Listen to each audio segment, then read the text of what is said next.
Story breaking over here in the United Kingdom as ever concerning that now infamous Netflix documentary regarding Harry and Meghan. You know, it's interesting on two levels really, because as you note, Harry openly discussed about how they decided to self-film themselves during their removal of British life, way before all the problems that they claimed had engulfed them.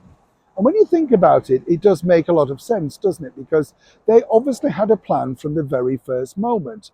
So how could all of these problems made their final decision? If they knew they were going to make a reality TV show and filming themselves from the moment almost they met, what was really the problem? Was this an excuse to maybe get out of the British monarchy?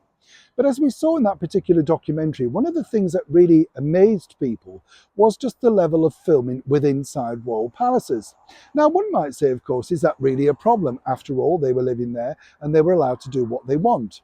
But this particular piece of footage where Harry and Meghan have filmed themselves with inside a rather historical piece belonging, of course, to the late and wonderful monarch, Queen Elizabeth II, the Wendy House within the grounds of Windsor Castle. One might say a little bit curlish, a little bit crass.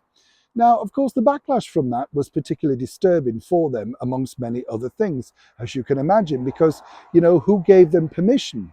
Then it was emerged through some kind of press release, at least, that this particular individual gave them the permission, sanctioned the fact that they could, in fact, film on palace grounds for use, of course, on international television. That's right, Princess Eugenie.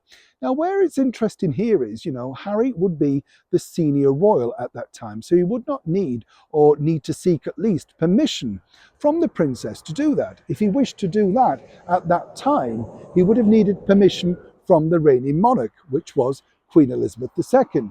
Now, many people, of course, are assuming that the reason this particular story has now come out is it's rather engaging, isn't it? Because once again, it's not Harry and Meghan's fault why they didn't know who to ask, but they did ask permission from a less senior royal.